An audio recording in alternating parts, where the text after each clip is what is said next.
శంఖప్రత సంకల్పం కొనసాగింపుగా మహారాణిపేట సిఐ దివాకర్ యాదవ్ ఆధ్వర్యంలో డ్రగ్స్ కు దూరంగా ఉండి క్రీడలను ప్రోత్సహించాలని యువతకు పిలుపునిస్తూ నిర్వహించిన డ్రగ్స్ వద్దు ఆటలే ముద్దు అవగాహన కార్యక్రమంలో దక్షిణ నియోజకవర్గ ఎమ్మెల్యే శ్రీ వంశీకృష్ణ శ్రీనివాస్ గారు పాల్గొన్నారు.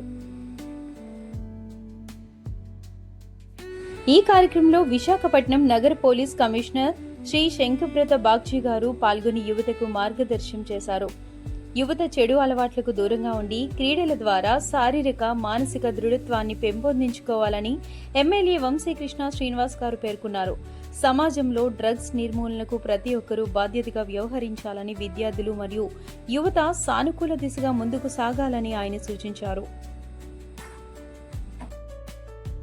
ఈ సందర్భంగా 450 మందికి క్రీడాకారులకు క్రికెట్ కిట్లను, 102 మంది వాలీబాల్ ప్లేయర్స్ కు వాలీబాల్ కిట్లను, 30 మంది యువతులకు రింగులను, 250 మంది పేద మహిళలకు చీరలను అందజేశారు. కార్యక్రమంలో క్రీడాకారులు, మహిళలు 1000 మంది పాల్గొన్నారు.